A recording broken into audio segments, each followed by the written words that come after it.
Assalomu alaykum hurmatli talabalar.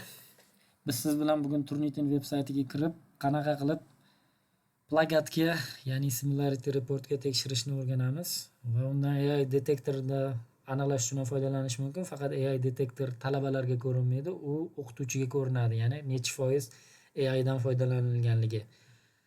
Xo'p, siz bilan ketdik. Birinchi qiladigan ishimiz turnitin.com saytiga kirib olish. Istalgan veb-saytdan brauzerdan kirib turnitin.com veb-saytini yozib kiramiz. Va sizdan xuddi shu ekran paydo bo'ladi. Login tugmasini bosasiz, kirish. Bu yerda sizda registratsiyadan o'tmaganligingiz uchun sizda hech qanaqa akkaunt ko'rinmaydi. Shu sababdan new user. Ya'ni new userda bu yerda siz click here tugmasini bosasiz, ya'ni registratsiyadan o'tish uchun. Va sizga 3 ta option beriladi. 3 ta tanlov, bu talaba sifatida, o'qituvchi yordamchi yoki instruktor sifatida kirish mumkin bo'ladi. Siz talaba bo'lib kirishga harakat qilasiz. Xo'p, sizdan talab qilinadigan narsa class ID bilan class enrollment key. Bu ikkita narsa o'qituvchi tomonidan sizga beriladi. O'qituvchi siz uchun o'z klassini, ya'ni darsini Turnitinda yaratgan bo'lishi kerak. O'qituvchingiz beradi va o'qituvchi bergan class ID va enrollment key bilan kirishga harakat qilasiz. Sizga hozir bu yerda o'zimni talabalarim uchun berilgan class ID va enrollment keyni berishga harakat qilaman. Ya'ni 461 791 34. Class enrollment key esa AWS 2024-2025. Your first name, ismingizni kiritasiz. Your last name, familiyangizni kiritasiz. Xo'p, keyingisi sizdan talab qilinadigan narsa bu yerda siz email adres kiritishingiz kerak. Email adresga o'zingiz doimiy foydalanadigan email adresini kiritishga harakat qiling. Xo'p, ko'rib turganingizdek email adresini kiritdim va mana bu yerda confirm email address, bu tepada kiritilgan email adresni aynan o'zini takrorlash kerak. Tepadagi pastdagi emaillar bir-biriga mos tushishi kerak, chunki bitta email bo'lishi shart. Sizdan talab qilinadi, ya'ni o'sha har safar Turnitin veb-saytiga kirganingizda sizdan so'raladigan parol.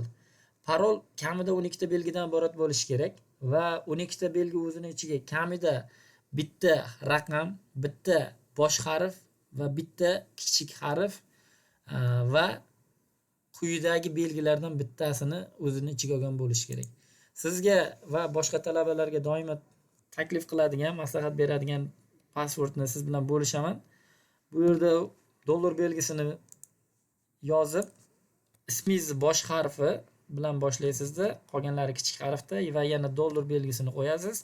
Tug'ilgan kuningiz, tug'ilgan oyingiz va tug'ilgan yilingiz. Yozib olganimizdan keyin confirm your password deydi, ya'ni bu tepada yozilgan men bu passwordni bu yerda xuddi o'zini yana takrorlashimiz kerak bo'ladi. Belgilab oldingiz, kiritdingiz va kiritganingizdan keyin sizdan bu yerda secret question'ni tanlash kerak bo'ladi. Secret question bir necha xil turda bo'ladi. O'zingizga mosini, esingizda qoladiganini tanlaysiz bularning ichida. Bularning ichidan men o'zim uchun esda qoladigan narsa what was the name of your childhood best friend? Ya'ni yoshlikdagi eng yaqin do'stingizning ismi nima? Shu savolni tanladim va unga o'z javobimni berdim. Mabodo parolim esdan chiqib ketadigan bo'lsa, xuddi shu parolni secret question savolini javobini berib, parolimni qaytadan tiklab olishim mumkin. Xo'p, sizdan keyingi talab qilinadigan narsa I'm not a robot tugmasini bosasiz va keyin I agree create a profile ni bosasiz. Ko'rib turganingizdek, sizda xuddi shunaqa o'qituvchingiz yaratgan klass ko'rinadi. Xuddi men yaratgan klass ko'ringandek. Bu klassni ustiga bosasiz. Klassni ustiga bosgandan keyin o'qituvchingiz siz uchun yaratgan assignmentlar chiqadi, ya'ni vazifalar. Shunda eng oxirgisi final exam retake talabalarim uchun berilgan. Xo'p, o'shanda open ni bosasiz va bu yerda sizdan o'sha fan uchun yuklash tugmasi chiqadi. Upload submission. Upload submission ni bosasiz va submission title ga o'sha yuklamoqchi bo'lgan faylingizni nomini kiritasiz va choose file ni belgilab kompyuteringizdan yuklamoqchi bo'lgan faylingizni yoki diplom ishingizni yoki maqolangizni tanlab olasiz. Xo'p, bu yerdan men o'zim uchun mm, qaysi faylni? Mayli, midterm exam faylini belgiladim o'zim uchun. Belgilab oldim va upload a review tugmasini bosaman.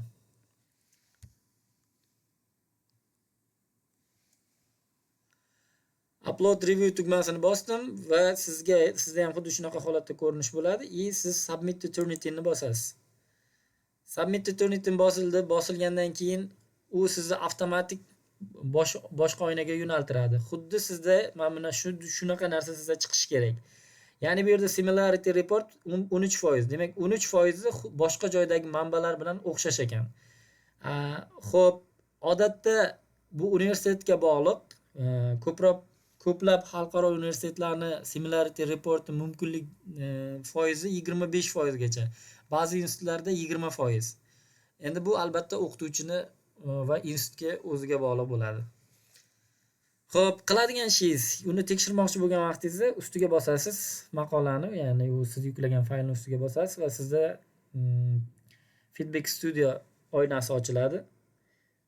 Feedback Studio oynasi ochilganda sizda xuddi aynan qaysi qismlari boshqa fayllarga, ya'ni kimlardir fayliga plagiat berayotganligini, o'xshashlik chiqarayotganligini ko'rib, uni tuzatish imkonini beradi.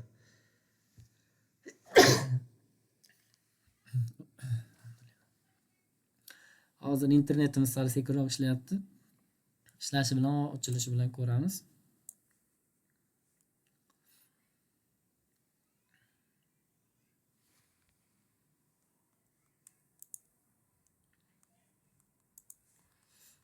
Qaytadan kirib urinib ko'ramiz.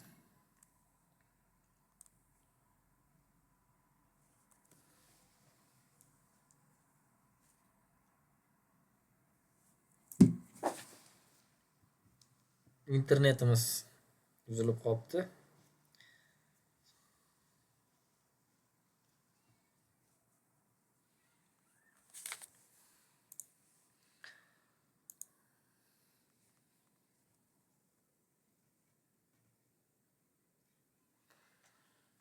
Ko'rib turganingizdek, sizda xuddi shunaqa oyna paydo bo'ladi va oynani ko'rib mana bu qismini bossangiz, aynan qaysi joylari nimaga o'xshashligini, qaysi joydan ko'chirmakashlik bo'lganligini ko'rsatib beradi. Mana qizilda ko'rsatgan.